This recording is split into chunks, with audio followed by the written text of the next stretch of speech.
Hello and welcome to another LeetCode problem. Today we're going to be doing day 4 of the JavaScript challenge, and so it's apply transform over each element in an array.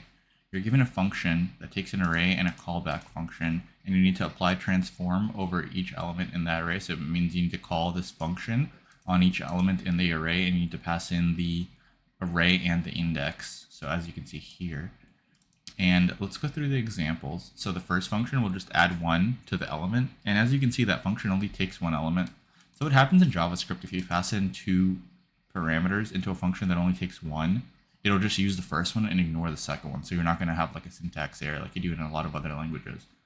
And if you pass in, if you don't pass in enough parameters, then whatever parameter it doesn't have a value for, it'll just automatically make it undefined. So you'll also not get an error there. And so in this first example, it's pretty straightforward. It just takes every element in the array, adds 1, so it goes 2, 3, 4.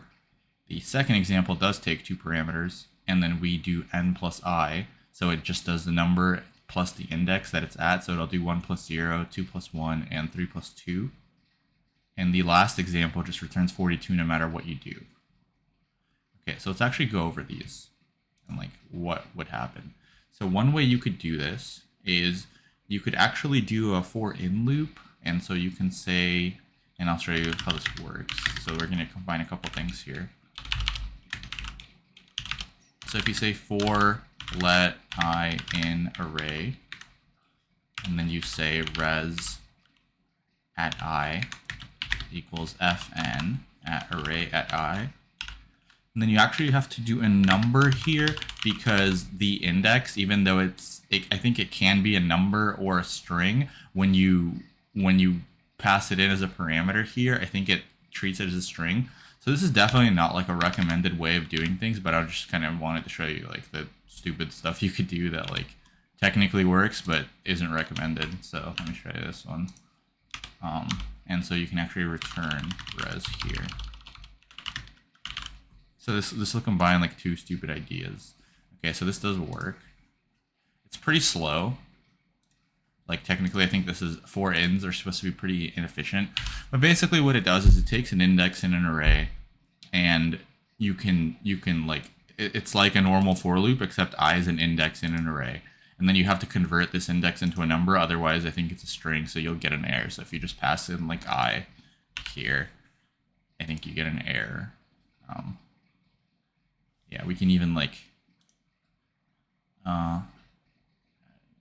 I'm not sure how we would actually do the type of here, but yeah, like the reason we're getting an error, I tested this before, is because it's a string.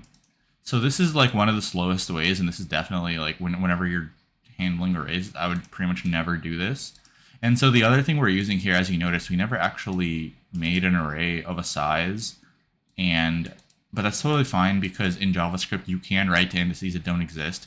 I think what it does is it pretty much just resizes the array to accommodate for that. Also not super, like, not a good practice, but just to show you, like, kind of like what the things you can do are. So even though we don't have these indices, like, technically we are out of bounds, it still writes to it.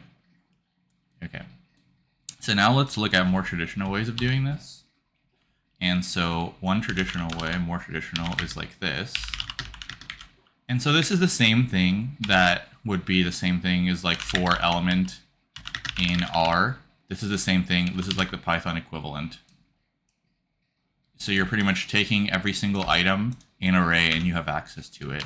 And then the same thing. So now instead of doing this for result, let's actually, so we can leave it like that. And we'll just show you another way you can, add to the result. So another way you could add to the result would be pretty straightforward, right? A push. So we're going to push, we're going to call the function. So actually we can't do it this way for this because technically we could, right? I guess. Let's just do this, right? Equals 0. There we go. So the problem with a for of typically in an array is you kind of want access, like if you want access to the index of the element, then you're going to need to use something else, or you're going to need to make an index outside. And so we're going to push item here, and then we're going to push the index, right? And then we can just, so let's actually do this.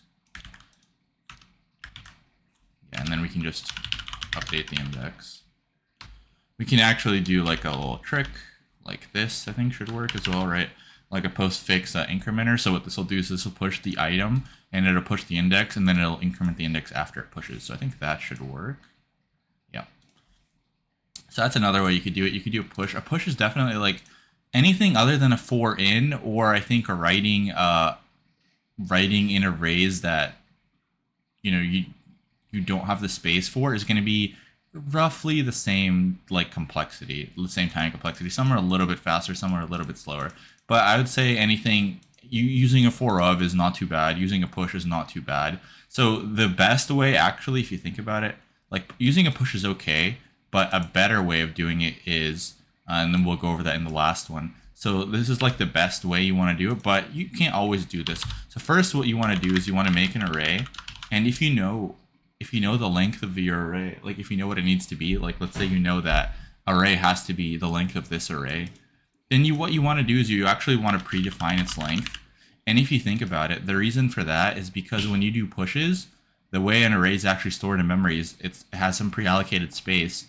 And then when you keep doing pushes, when it doesn't have enough space, it has to like move the array over. It has to make a new allocated space for it because it's growing over time. But if you make a new array to begin with a size that you know it needs to be, then you're never going to have to like shift it in memory. So let's say you have an array of like 4 elements, right? You make an array of 4 elements, it grows, it grows, it grows, it grows. It only has so much space, and once it gets big enough, in memory it says like, okay, I can't fit here, so I have to move somewhere else. So then you have to take all the elements and move them, which is expensive. And so with this implementation, you never have to do that. So I think like the best practice would be, if you know the size of your array, then you should just declare it with a size. But if you don't, then you can do the pushes. Pushes aren't too bad either. Okay. And so what you want to do is then you would just do this, and then you would just do a straightforward for loop, right? That would be a good way to do it, or a for let of loop would be fine as well. But like I said, you don't want to do pushes if you can help it. You should only do pushes if you don't know like the size of your array, like if you don't know how many operations you're going to have.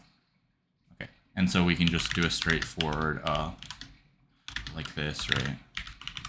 Just a basic for loop. So that's another way to do it. And also in JavaScript, you only have to have brackets if you have more than one line of code. So if you have one line of code, you can actually write your code for your for loop here.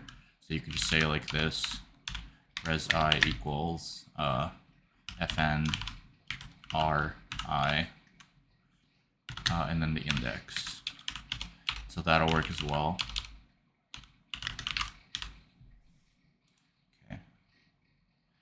Okay, and then let me see if there's anything. Yeah, so there is one thing that I wanted to mention that I read.